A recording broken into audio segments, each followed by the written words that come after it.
जय गुरुदेव नाम किसका,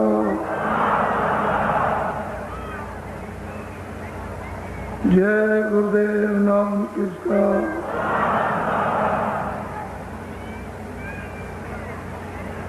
जय गुरुदेव नाम किसका।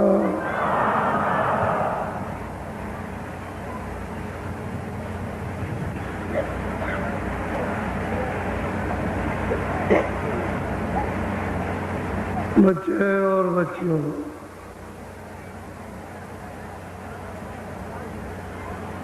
आपका गृहस्थ आश्रम है।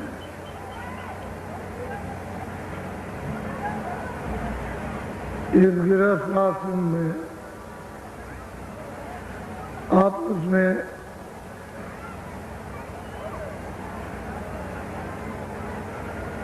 क्रोध ज्यादा मत किया तो। क्रोध चांडाल का राक्षस देवता है, सवार हो जाएगा तो बुद्धि कुछ भी नहीं करेगी, बुद्धि को नष्ट कर देगा।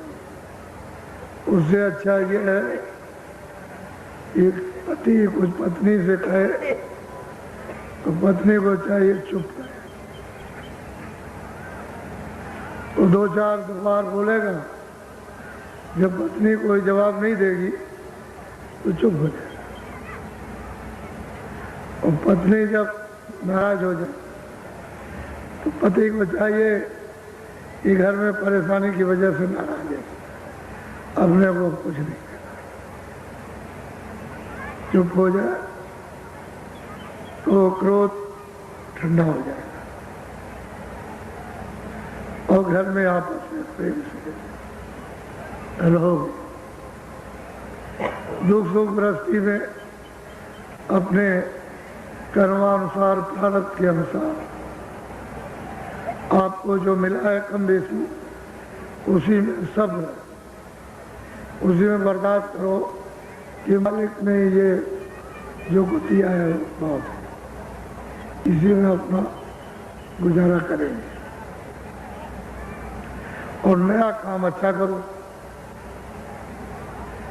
कोई बुरा काम मत करो, अच्छा करो तो तुम्हारी फिर कभी दोबारा मनुष्य शरीर में आना हुआ तो प्रारब्ध अच्छी बन जाएगी, तो आपको शारीरिक सुख सुविधा प्राप्त हो जाएगी। और जब तुम करोगे ही नहीं और प्रारब्ध में सुख सुविधा है ही नहीं तो रो, फिर क्या कर सकते। इसलिए गृहस्थी में प्रेम से मेल जोल के कि हमको रहना है, बर्तन है खटपट हो गए और थोड़ी देर के बाद, इसी तरह से गृहस्थी में यात्रा पूरी होती है। नहीं तो गृहस्थी की यात्रा बड़ी खराब है।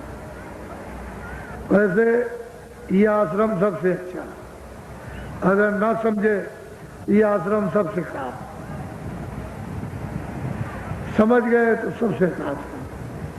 इससे बढ़ करके कोई आश्रम नहीं, क्योंकि इस आश्रम में हजारों बुराइयों से आप बचे रहते हैं और चारों तरफ से घिरे रहते हैं। और नहीं समझे तो बस सर्वनाश है। तो थोड़ा सा घर गृहस्थी में पति पत्नी, सास ससुर बहू, थोड़ा सा विचार। अगर सास ससुर कहते हैं बहू चुप और बहू कुछ कहते हैं तो सास ससुर कुछ ना बोला, अनसुनी कर दे तो मामला सब ठंडा। और प्रेम से बोलेंगे सब खत्म। और हर वक्त गुस्ताखी रखेंगे नाराज तो मामला तो गर्म है, और दो गर्म तवा उसमें हाथ रखो भी जल जाएगा। तो गृहस्थी के तौर तरीके ढंग ढांचे उसकी व्यवस्था के अनुसार आपको रहना चाहिए। और जो लोग सुमत से रहते हैं सुखी है, और हुकूमत में चाहे जितना धन धाम हो बर्बाद हो जाए, तो सुमत से और इसी समझ से ये जो रास्ता पा जाओगे तो वो थोड़े ही से चंद मिनटों में उसी में तुम्हारा काम हो जाएगा, उसी में वजन बन जाएगा, ध्यान बन जाएगा, उसी में सब तुम्हारे विकार ये भी तुम्हारे मूर्छित हो जाएंगे, सो जाएंगे, और जो कुछ जमा किया होगा वो भी साथ में। तो ये जीवात्मा जाग जाएगी तो इसका भला हो जाएगा, और नहीं तो झगड़ा झंझट करोगे तो एक सेकंड वजन नहीं कर सकते। तो ये बातें जो घर गृहस्थी में पहले बड़े बूढ़े बता के तैयार रखते थे, सब लोग इसका पालन करते थे। अब ये महात्माओं को समझाना पड़े तो उनका वक्त खराब होता है, वो फिर भजन ध्यान की पूरी बात आपके सामने नहीं कर पाते, आप फिर इसके लिए रोते रहते, तो उनको ये सब कुछ कहना पड़ता। कल आपको ये बताया कि सूरत में जो दोनों आंखों के बीचों बीच में मध्य में बैठी है, वैसे तो महापुरुषों की कृपा हो गई, उन्होंने यहाँ से उसको जगाकर नाम से जोड़कर और ऊपर ले गए, सब कुछ दिखाते गए, कुछ बाकी नहीं रखा, ईश्वर से भी मिला दिया,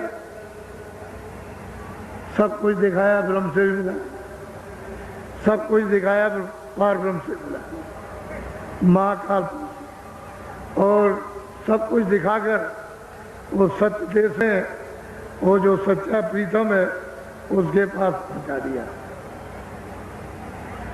अब वो प्रश्न करती है कि इनका क्या होगा, ये जो और बहुत से जो मनुष्य जीव जो मनुष्य शरीर पा चुके इनके लिए कुछ तो सबकी शंका निवारण करना एक प्रश्न होता है, एक और लाखों करोड़ों का लाभ हो जाता है। तो उसने पूछा आप कौन है, कहाँ के हैं,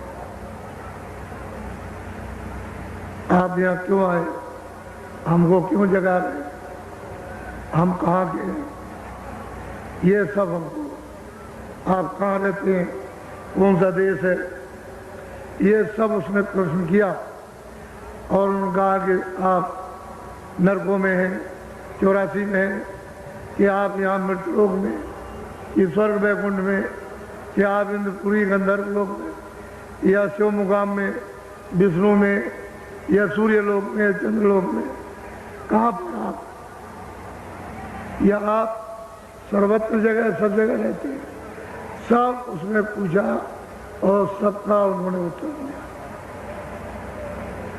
यानी कोई किसी तरह की उन्होंने उसकी शंका में औरों की शंका में कमी नहीं रखी। अब वो सूरत पूछती है, कुछ और जानना चाहती है, और वो इसके बारे में असली चीज इसको बताना चाहती है, ताकि इसके द्वारा सबको मालूम हो जाए। जैसे गोस्वामी जी महाराज ने जब उसके कुटी पर जब औरतें गई तो एक वो समझा रहे, लेकिन ऐसा समझा रहे कि वो तो समझे समझाए, वो तो समझ रही है और कह भी रही कि संसार महादुखदाई, ये में कोई किसी का नहीं है, ये 4 दिन का निवास है, 4 दिन का वास है, बाकी कोई किसी के साथ नहीं, न कोई आया न कोई जाएगा। लेकिन वो उनको उपदेश कर रहे हैं और ऐसा उसके द्वारा उनको लगा। जो और 5 देवी आई थी उनमें अंदर में जा रहा, उपदेश किया है ऐसा कि हम उसको कर रहे हैं, लेकिन उनको उपदेश हो रहा है, उनसे नहीं कुछ कह रहे, उनको कुछ नहीं बता रहे, उसको बता रहे। तो ये होता है कि जरूरत पूछती है अपने लिए, लेकिन लाभ फायदा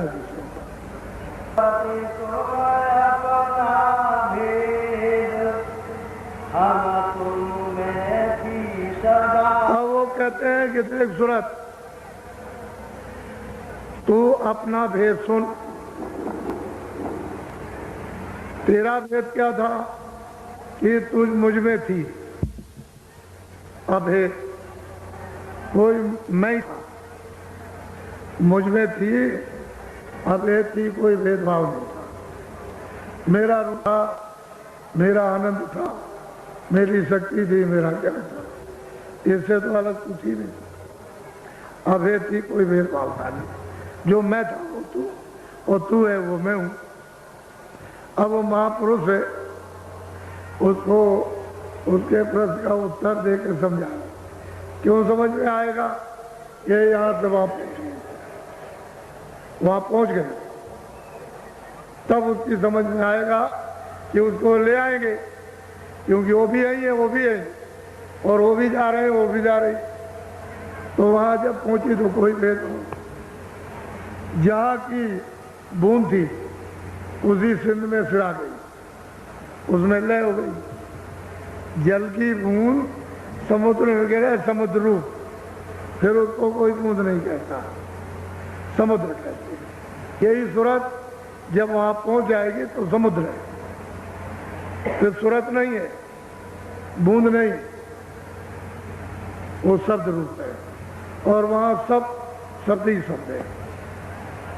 वो कहते हैं कि देख सूरत तू अपना भेद, तू मुझ में अभेद थी, मुझसे अलग तो थी नहीं, इस समुद्र से बाहर तो गई नहीं थी, इसी में थी। बोलो।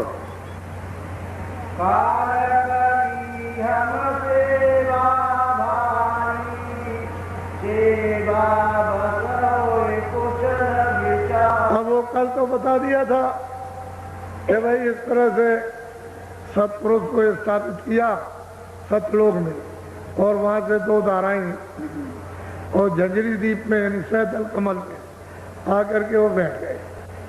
यहीं से त्रिलोकी की बैठ करके रचना की है। तो कहते हैं कि उन्होंने झंझरी द्वीप में सैदल कमल में इन्होंने सबने तपस्या की, अपनी अखंड कर रहे, ईश्वर भी कर रहे, ब्रह्म भी कर रहे, महाकाल, और जो 12 गुप्त जो सतपुरुष के पुत्र हैं वो सब के सब अखंड उसी सतपुरुष का सब ध्यान कर रहे हैं। तो कहने लगे कि भाई मैंने इन सबको बाहर निकाल दिया, अपने से अलग कर दिया। इन्होंने फिर तपस्या की, सेवा की, अखंड ध्यान किया, तो मैं इनकी सेवा से इनके ध्यान से हे सूरत मैं प्रसन्न हो गया। सेवा खुश हो गया। अब सेवा बस अगर खुश हो जाए कोई, तो आप जमीन भी दे सकते हो, मकान भी दे सकते हो, धन भी दे सकते हो, राजपाट भी दे सकते हो, जो चाहो सो दे सकते हो। क्यों? कि किसी ने सेवा की और सब कुछ तो सब कुछ दिया जा सकता। अब इसको कोई क्या रोकेगा? अब उनकी इच्छा थी, उनकी मौत थी, मर्जी थी, उन्होंने अपने से अलग किया, इन्होंने सेवा की। और थोड़े दिन नहीं, कितने अनगिनती सतयुग त्रेता द्वापर, कितने कल बीत गए, तब तक वो अखंड ये सब सतपुरुष की सेवा करते रहे। अब वो कहते हैं कि देख लोग में तू ये पूछ रही है कि मेरा हाल, मेरा समाचार मुझे क्यों सौंप दिया, मुझको क्यों यहाँ भेज दिया, दुख सुख में क्यों बांध दिया। तो उन्होंने कहा कि भाई काल ने मेरी सेवा, उसने बहुत ध्यान किया, मैं उसके ध्यान भजन से, उसकी सेवा से खुश हो गया। तो मैंने कहा कि तुम क्या चाहती हो? तो उसने कहा कि हमको कुछ रात दे दी। कह लगे मैं सेवा के वसीबू, सेवा से प्रसन्न होकर के, और रचना नहीं बैठ सकती थी, तो यही सुरतों जब सुरतें दी जाएंगी तभी रचना होगी, वैसे नहीं। तो मैंने सूरत तुमको उसको सेवा के बस होकर के उसने मांगा, और मैंने तुमको उसको दे दिया। सतपुरुष ने, जो सतलोक में, उन्होंने इन सब सुरतों के एक छोटे से भंडार को यानी उसके हवाले कर दिया और सब लोगों में तकसीम कर दिया। जो और लोग हैं सब ने उन्होंने दे दिया, ये लो और आप अपना राज करो। इस तरह से इन्हीं शब्दों से उतार करके भेजा गया।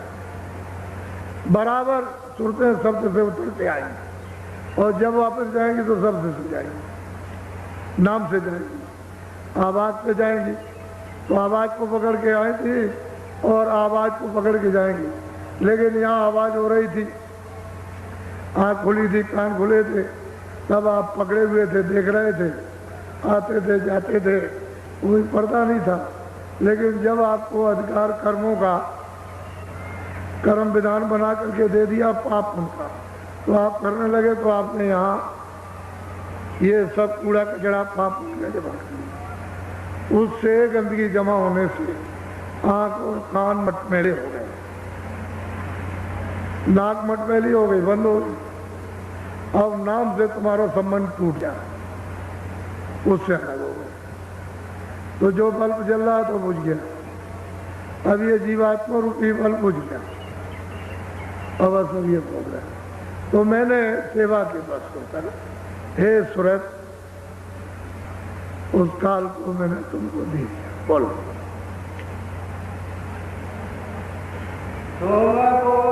आप नीचे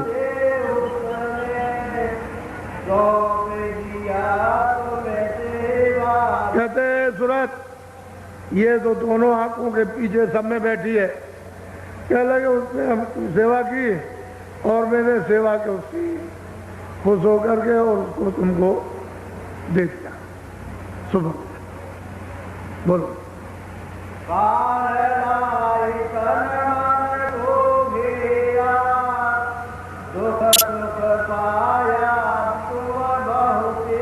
अब महापुरुष कहते हैं कि सूरत, वो मांग करके ले आया, सब मसाला उसको मिल गया, मसाला मिला करके उसने शरीर बनाया और इसमें उसको बंद कर दिया। उसने विधान बना करके और हमारे ऊपर गंदगी को जमा करना शुरू कर दिया और यहाँ तन मन में घेर दिया, गंदगी जमा कर दी। बस ये तन और बस ये सूरत यहाँ की यहाँ ही बंद हो गई, इसी जड़ में। अब उसने कहा कि तुम जो अच्छा बुरा करोगे या किया है, मैं उसकी दूसरे तन में, दूसरे शरीर में, दूसरे जिस्म में मैं तुमको वहाँ बंद करके सजा दूंगा। अगर तुम सब भोग लोगे, जब सजा पूरी आपको मिल जाएगी जो आपने किया, तो फिर मैं इसको, इस शरीर को फिर दूंगा और फिर इसमें पाप पुण्य करोगे, फिर मैं बंद करूंगा। तो उसने लिया करके यहाँ और तन मन में उसने ये कर्मों का विधान बनाकर अधिकार देगा। चारों तरफ से हमको गंदगी जमा करके घेर दिया। अब हमको जाने का रास्ता नहीं मालूम कि हम किधर से आए। सही बात है, किसी को पता नहीं, पढ़ने लिखने वाले को बेचारे को क्या मालूम होगा, उसे क्या। बहुत प्यार से सभी सुरतों को, सभी जीवात्माओं को वो समझा रहे। बोलो तो काल तो आपका है नहीं, ईश्वर आपका नहीं, खुदा आपका है। जिसको गाठ कहते हैं वो आपका, ये सूरत उसकी नहीं है। जो जब ले आया तो आपका देश नहीं, ये आपका देश नहीं है। वो मसाला ले आया, उसने मसाले को तरतीब से उसकी तय जमाई। जब वो त्रिकुटी स्थान पर ऊपर से बाजों को पकड़ करके ले आया, तो वहाँ ब्रह्म स्थान पर ले आके बैठा दिया भंडार को। तो वहाँ उसने बादलों की गड़गड़ गर्जन और मृदंग इसकी आवाज पर उतारा इन जीवात्माओं के भंडार को सब। तो वहाँ कितनी आवाजें हो रही हैं ये तो वहाँ पता चलता है। जब आवाज को नीचे ले लिया तो फिर इसका बोध ये हुआ कि शब्द स्पर्श रूप रस गंध, ये इसका ये पता चला शब्द क्या है, रूप क्या है, रस क्या है और गंध क्या है, स्पर्श क्या है। एक कपड़ा तो शब्द स्पर्श रूप रस गंध का बना दिया। पहले तो इसका कोई कपड़ा नहीं था। पहले तो सूरत जब ऊपर आई ब्रह्म स्थान पर तो ये शब्द रूप थी। जब उसने ब्रह्म ने अपने शब्द पर इस सूरत को उतारा तो फिर ये उसको बोध हुआ कि ये शब्द है, ये स्पर्श है, रूप है, ये रस है, ये गंध है। एक कपड़ा एक कारण बहुत बारीक है कि पता भी न चल सके, कपड़ा पहन लिया, इस सूरत के ऊपर में डाल दिया। फिर उसको सैतल कमल में लाकर निरंजन भगवान ने त्रिकुटी सैतल कमल स्थान पर जब अपने शब्द पर नीचे उतारा तो घंटा संत। यहाँ जैसे उन्होंने नीचे उतारा वैसे उन्होंने 9 तत्वों के कपड़े को पहना दिया। शब्द स्पर्श रूप रस गंध 5 तो ये हो गए, और यही से मन बुद्धि चित्त और अहंकार ये इसी के साथ में लगा दिया। यहाँ से लगा मन बुद्धि और चित्त और अहंकार सैतल कमल।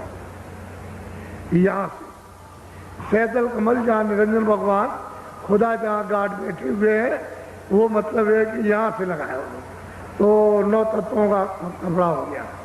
तो 5 तो वो पहले तो कुछ नहीं था, फिर 5 पैर लिए, फिर उसके बाद में 9, फिर नीचे और उतारा तो अपने शब्द को छोड़ करके ब्रह्मा विष्णु महादेव के शब्द पर उतार दिया।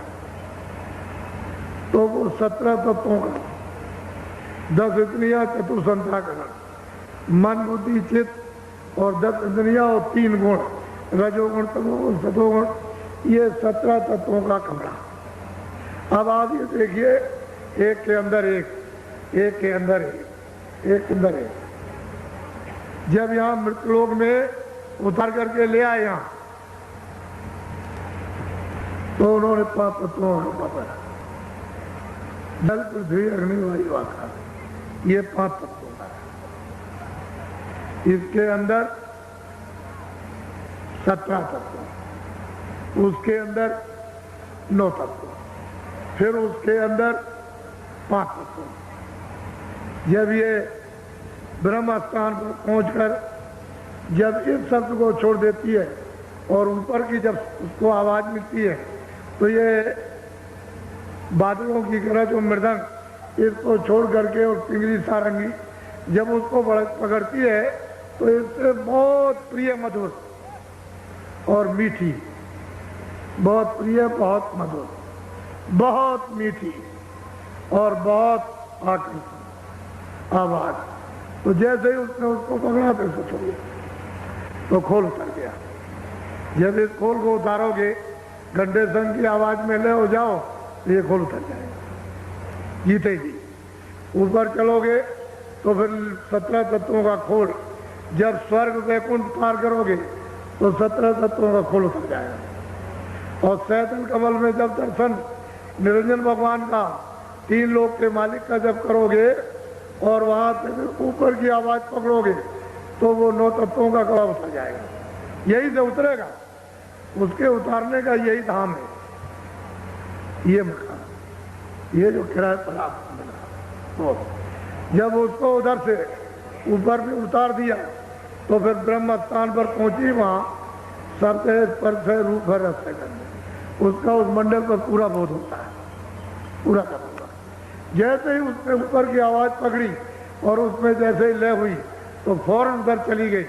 जब उधर जाएगी तो गुणातीत हो जाएगी। ये जितने भी पाप उसको बांध नहीं सकते, वो पार हो गई, क्योंकि कपड़े को उतार दिया और सत्य रूप हो जाती है। जो ये बैठी हुई सत्य रूप उधर से आएगी, इन सब कपड़ों को पहनती आएगी, उन्हीं में होकर के आएगी, लेकिन अब कपड़ों का आवरण नहीं रहा, खाली खोल पर बैठी है।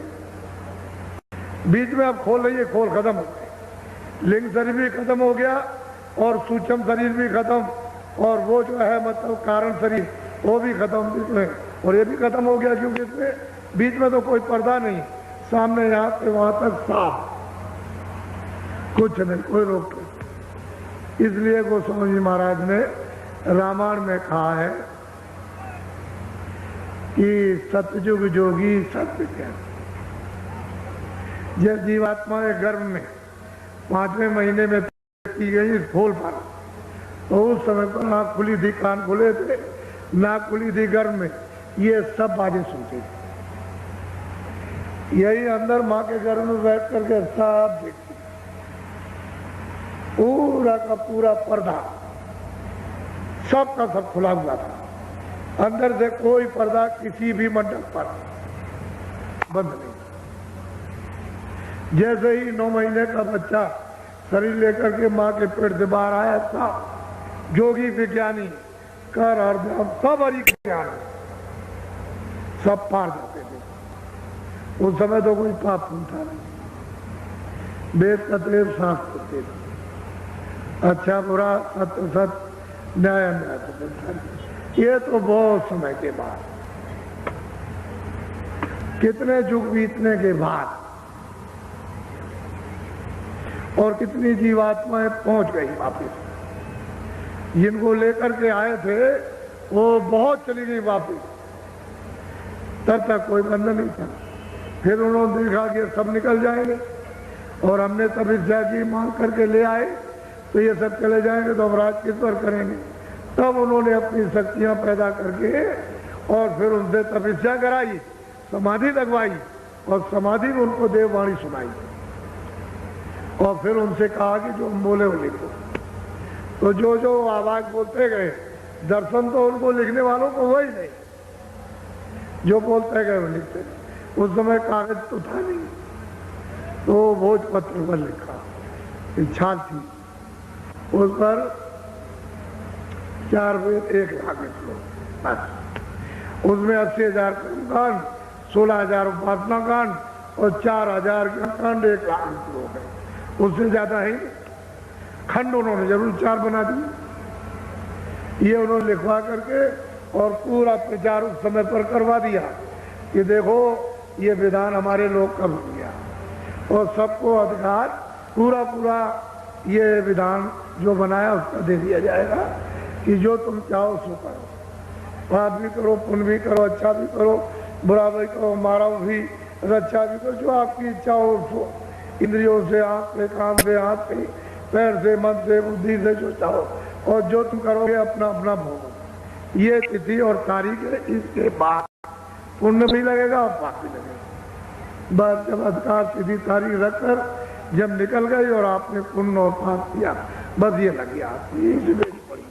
पहले तो कोई बेड़ी नहीं थी, कोई शरीर नहीं था, न ऊपर का था न नीचे का था। उनमें से चारों शरीरों में न कारण न सूचम और न मतलब ये कि लिंग न है कुछ, खाली खोल पर ये यहाँ बैठे और सीधी रोज जाती,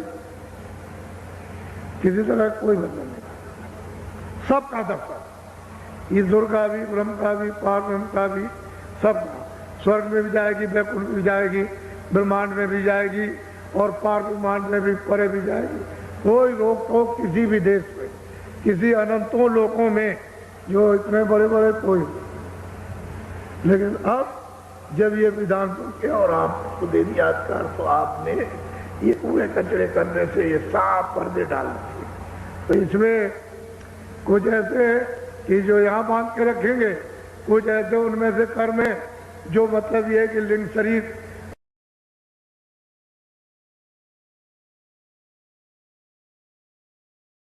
पर मतलब ये पर्दा पड़ जाएगा, फिर कुछ ऐसे सूक्ष्म शरीर पर, फिर उसका कारण शरीर पर। तो जीवात्मा इन चारों शरीरों में बंद कर दी जाएगी। यहाँ से वहां, इससे निकलो तो उधर बंद, उससे निकलो तो उधर बंद, उससे निकलो उधर बंद, तो मतलब उधर जा ही नहीं सकते। अब ये रात वहां को मालूम नहीं, ये कोई जानता। लेकिन जो कलयुग में 700 वर्ष के अंदर संत वहां से भेजे गए, वो आते हैं सबका, उधर का हाल इधर का हाल, आते भी सब हाल, जाते भी सब, आते भी ये सब जानते हो, जाते भी सब जानते, और कोई चीज छूटती नहीं है। सब जब वो मिलेंगे तब बताएंगे। कि इनकी ये स्थिति है, इनकी ये गति है, इनकी ये पहुँच है, इनकी ये शक्ति है, इनका ये काम है, इनका ये गुण है, इनका ये गुण है, इनका ये गुण है। ये बेचारी जब सूरत भूल गई तो क्या, और जब ये आई थी तब तो फिर क्या पूछना।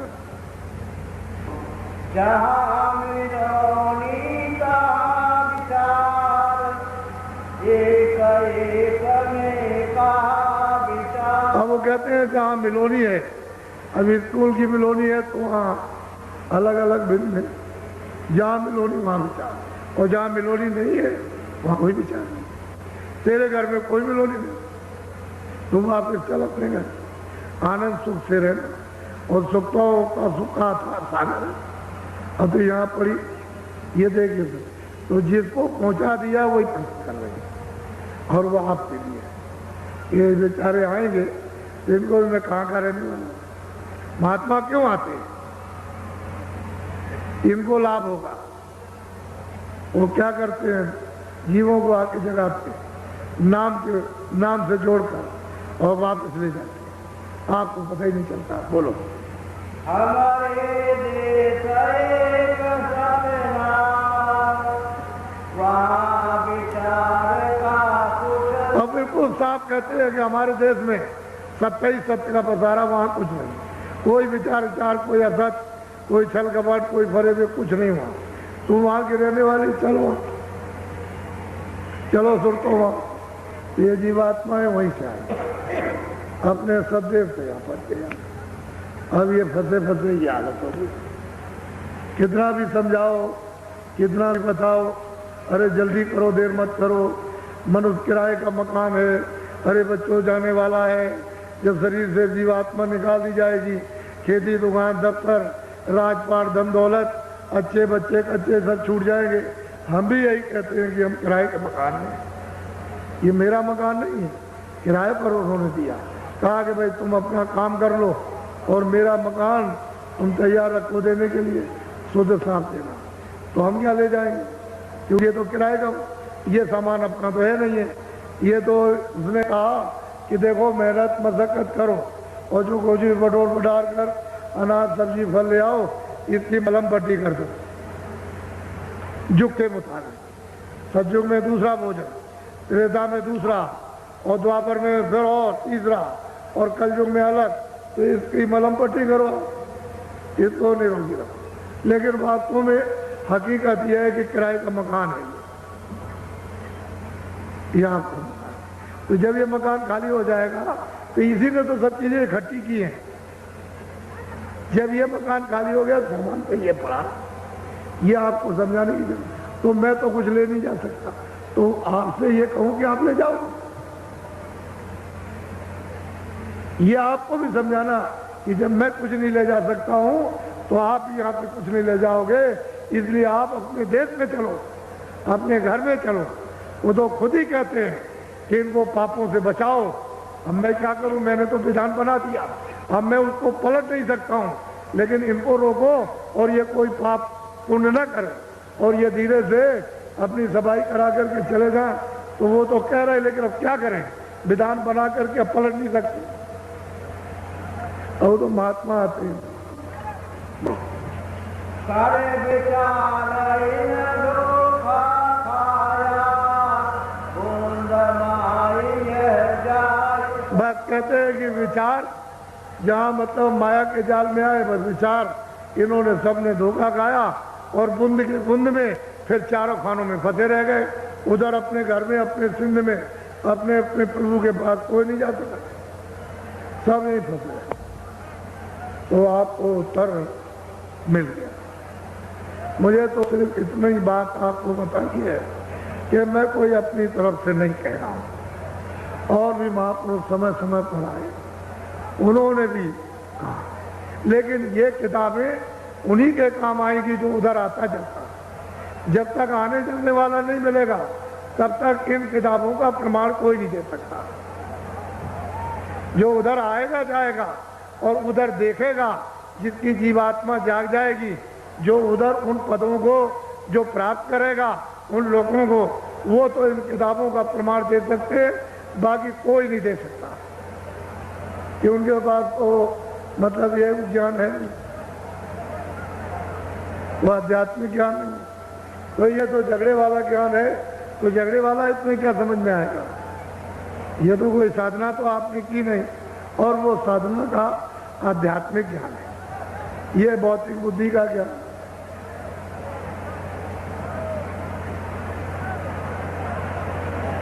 अच्छा बच्चे और बच्चियों, ये आज गुरु पूर्णिमा का दिन है। हिंदुस्तान में लोग इस गुरु पूर्णिमा के यानी उत्सव को इसलिए मनाया करते हैं कि हमारे गुरु हम पर दया करें और हमारी आत्मा को जन्म मरण 84 से बचाए।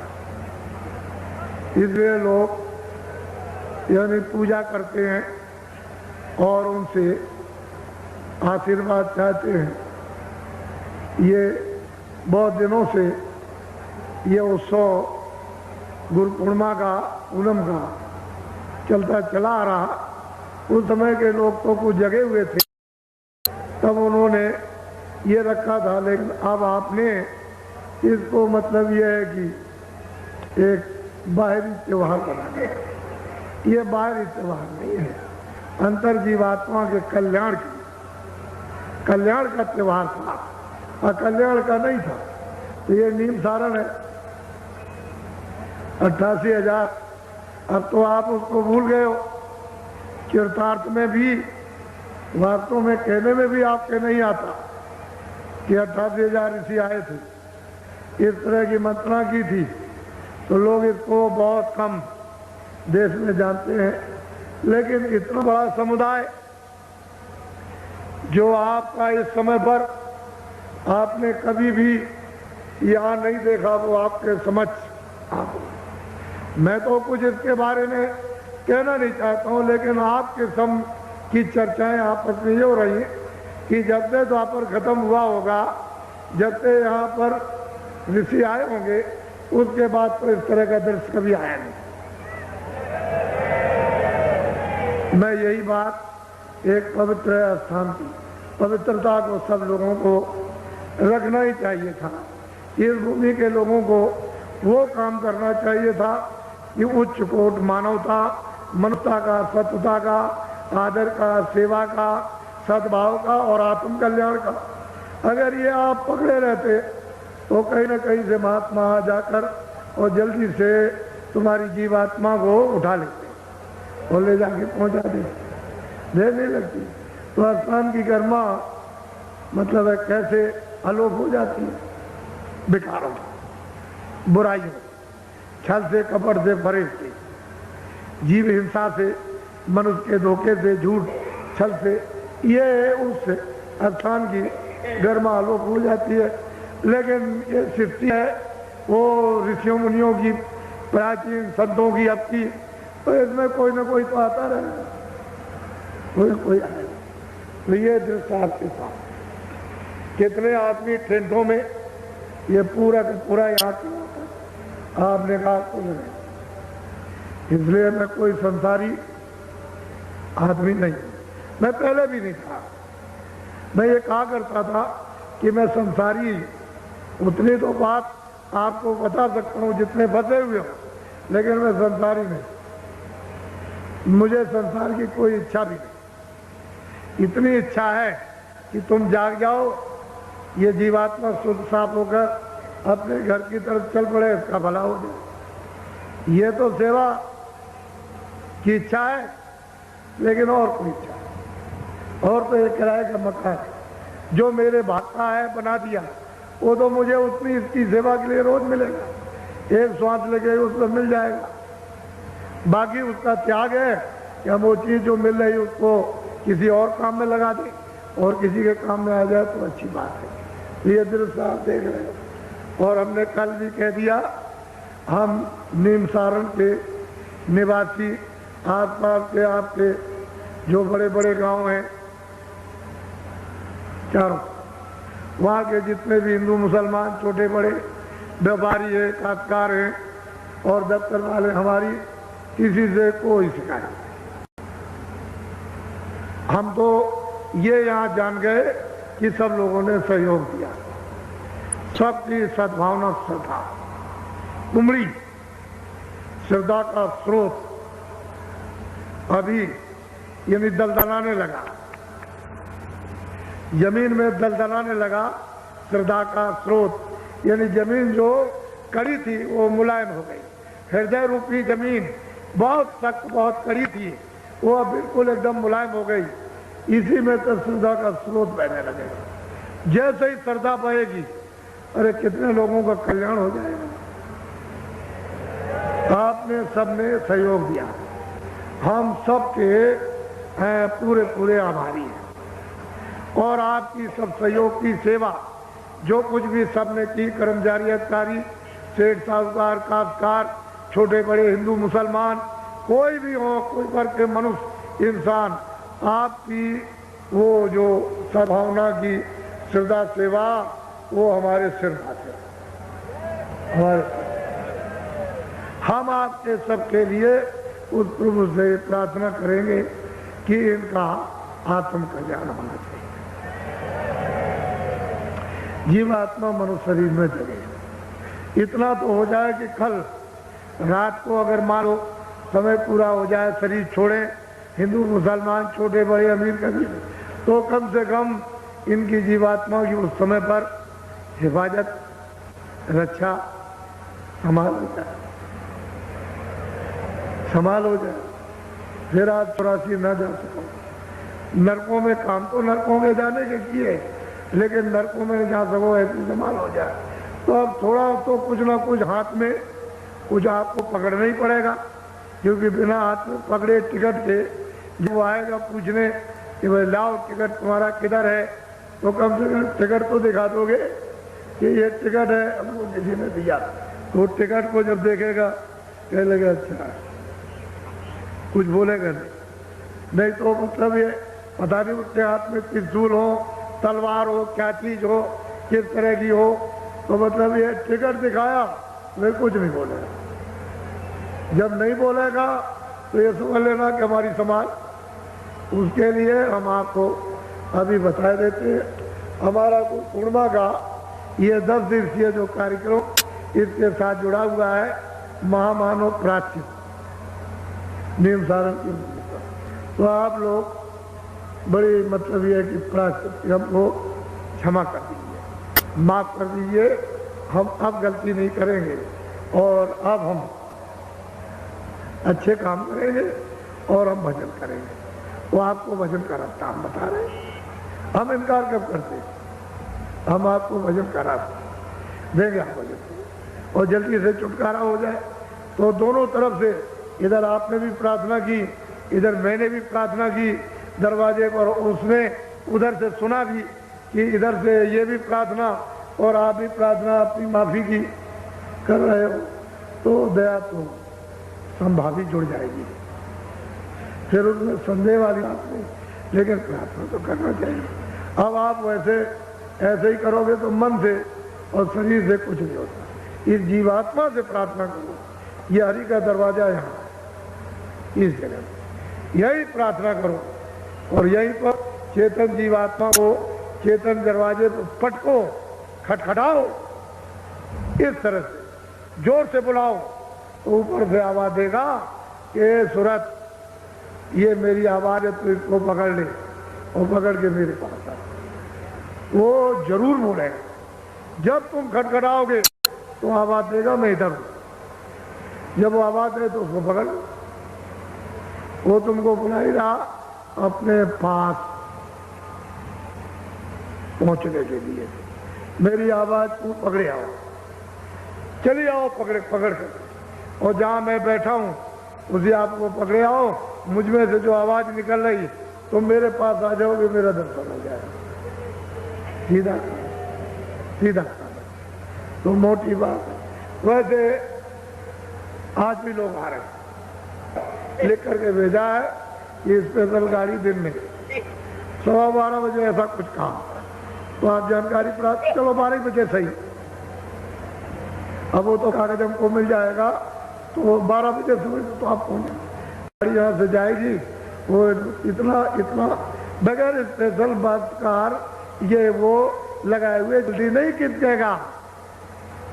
इसको इस समूह को देखो कि कितना ये मैदान में है और कितना टेंटों में भरा हुआ है, ये आप इसकी गिनती नहीं कर सकते।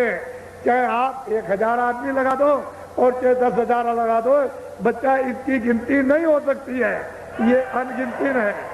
आपको ये पता नहीं है इस बात का, हम जानते हैं उसको। ये कितने लोग आए हुए हैं, इसलिए आप कल नामदान लेना। आज अब थोड़ा सा भजन करोगे, एक थोड़ा सा कपड़ा, अभी तो यहाँ तो कैसे भी करो, लेकिन ऐसे करो। आँख भी दोनों ये बात की बंद करना और दोनों ये उंगलियां कान में। ये जीवात्मा बैठी हुई है दोनों आंखों के ये मत में, सेंटर में, दरमियान में। उस जीवात्मा में एक कान है, उस जीवात्मा में एक नाक, उस जीवात्मा में एक आंख। शरीर में 2 आंख, 2 कान, 2 नाक। अब आपको ये पता चला कि 3 आंख है, 3 कान है, 3 नाक। आपने कभी भागवत या कभी रामायण या कभी और कथा वार्ता आपने सुनी, किसी ने आपको बताया कि 3 नाक है और 3 कान? कुछ नहीं, कोई जिक्र नहीं। वो जीवात्मा में चेतन आंख, चेतन कान और चेतन नाक, वो सतलोक से जब अभेद में थी तभी इसमें आंख और कान और नाक, और जब वहां से आई तो लेकर के आई। ये तो जब इस पर पर्दा नहीं था तब तो इसकी आंख और कान और नाक खुली हुई थी, तभी तो जाती थी। और अब इस पर पर्दा आ गया तो आंख और कान और नाक बंद। ये बाहर के आंख और कान, ये नाक बंद हो जाए तो बाहर के आपको कुछ दिखाई सुनाई देता, तो आपको कुछ नहीं करना। जिनको नामदान नहीं मिला, ऐसे जो जमीन पर बैठे सबके लिए समझा ऐसे, ये ऐसे हाथ रखना आराम से, ये आंख बंद करना, धीरे से दोनों उंगलियां कान में डालना। ये जीवात्मा बैठी हुई है, इसमें तीसरा कान है, इसके चारों तरफ मन बुद्धि चित्त यही बैठे हैं, चारों तरफ घेर करके उस जीवात्मा को, सूरत को यही कानों के साथ यानी रोक करके रखना और ऊंचा ध्यान देकर ऊपर की। तो तीसरा जो कान है वो अंदर से, क्योंकि ये इधर बैठी है दरवाजे पर। इस शरीर में ये रूह, ये जीवात्मा सूरत नहीं है। ऐसे करो तो इधर बैठी, ऐसे करो तो इधर, लेकिन ये जो आकाश है वो यहीं तक है। ये 2 आंखों का, 2 कान का और 2 नाक का, लेकिन जीवात्मा इसके ऊपर बैठी है। इसमें एक आंख है, एक कान है, एक नाक है। तो इसी के ऊपर से देखो, इसी के ऊपर से सुनो, तो से जमीन से आवाज आ रही है ऊपर। सुनाई क्यों नहीं देता कि यहाँ कर्मों की सब गंदगी जमा, तो इसको दबा लिया, आंख भी बंद, कान भी बंद, नाक भी बंद। अब वो इसलिए नहीं सुन पाती है कि आंख और कान नाक बंद हो गए गंदगी के कारण। अगर ये सफाई हो जाए तो सफाई देने लगे, दिखाई देने लगे, सूंघने लगे। ये सफाई हो जाए, सामने ही तो स्वर्ग है, सीधा सामने शुरू हो जाए, सामने ही स्वर्ग की रचना शुरू होती है। लेकिन जितना वो हृदय है उतना ही तो गंदा है, तो हृदय बड़ा भारी आकाश है, ये संसार के आकाश से बड़ा। ये आकाश जो आप सारे संसार का कुछ नहीं है, ये आकाश बहुत बड़ा आकाश। इसमें ये बैठी हुई कूड़ा कचरा, इसी को साफ करो, सामने दिखाओ। तो आप लोग थोड़ा सा, जो नए लोग जिनको नामदान नहीं मिला तो सुबह मिल जाएगा, लेकिन ये तो कम से कम समझो कि मेरे पास तीसरा कान है, इन 2 कानों को छोड़ करके। तो ऐसे बैठ जाओ। जब मैं कहूंगा कि आंख और कान खोलो तब खोलना। जो इक्के दुक्के अगल बगल में कोई खड़े हो, निज अपना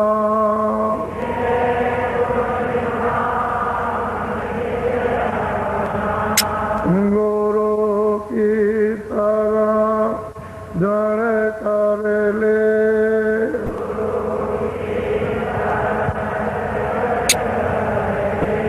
विनायत का नहीं करना,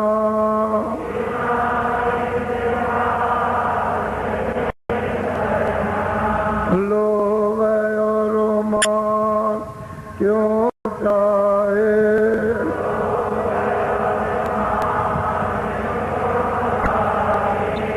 पड़ेगा फिर तुझे देना।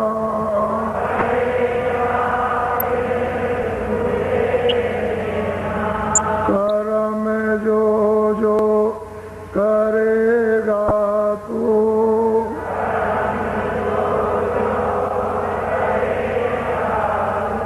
वही फिर वो ना वरना।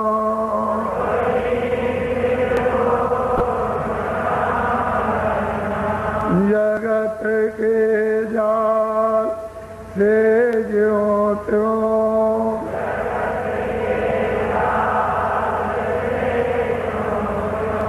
हटो मर्दान की करना।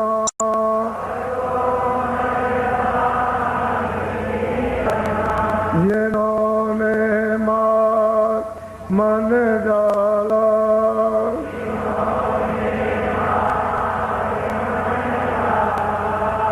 उन्हीं को तू माँ कहना।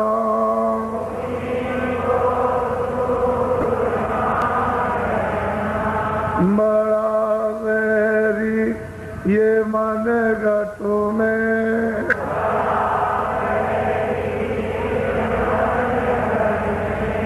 बड़ा वैरी ये मन गटू में।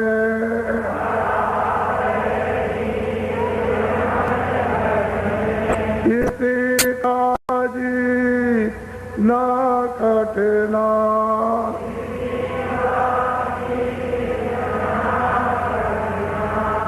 पड़ो तुम्हें इसी के पीछे।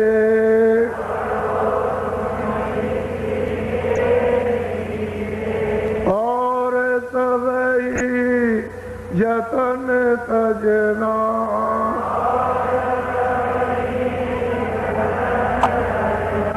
गुरु की प्रीत कर पहले।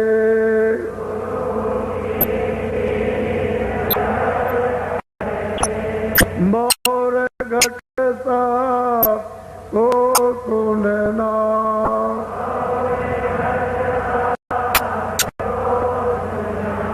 मान दो बात यह मेरी।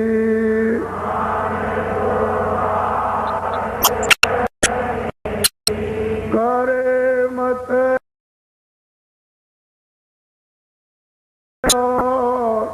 कुछ जतना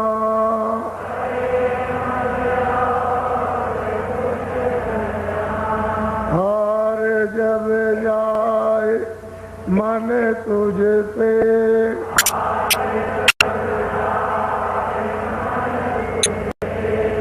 चढ़ा दे तो को गगना।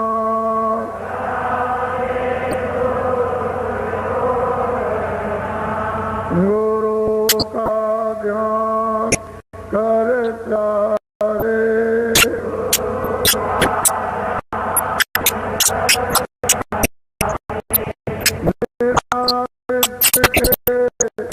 नहीं छूटना।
पीछे घूम जाओ।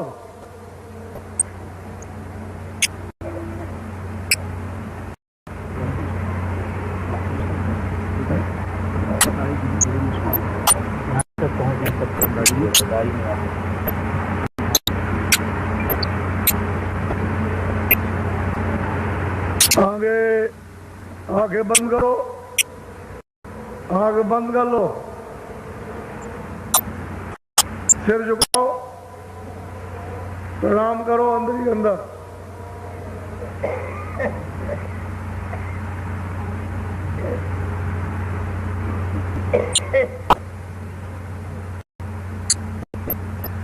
अंदर ही अंदर माफी मांगो अपने अपने कर्मों के प्रायश्चित द्वारा।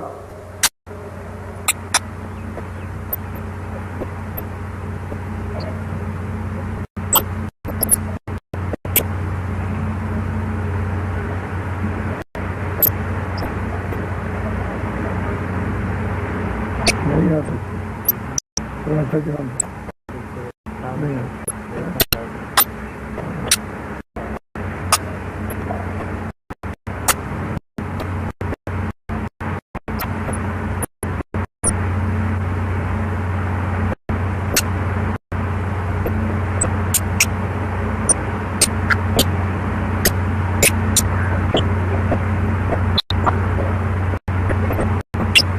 खोल दो, सीधे हो जाओ, हमारी तरफ घूम जाओ।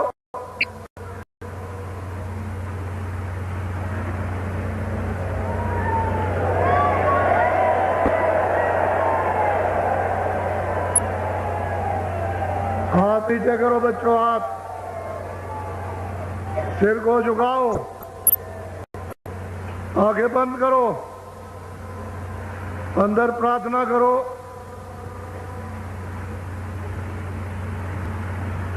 कि हम बुरे काम गुनाह नहीं करेंगे, पहले के हमारे गुनाह माफ किए जाए।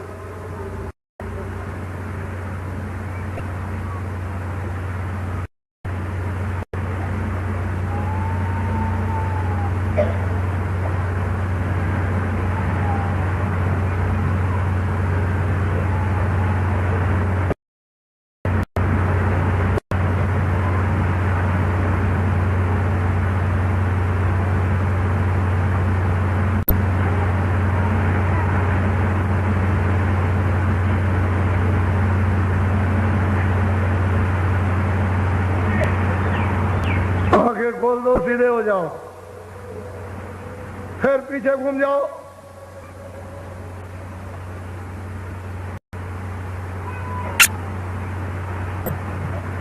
अब खड़े खड़े आंख बंद कर लो, क्षमा याचना करो मालिक से।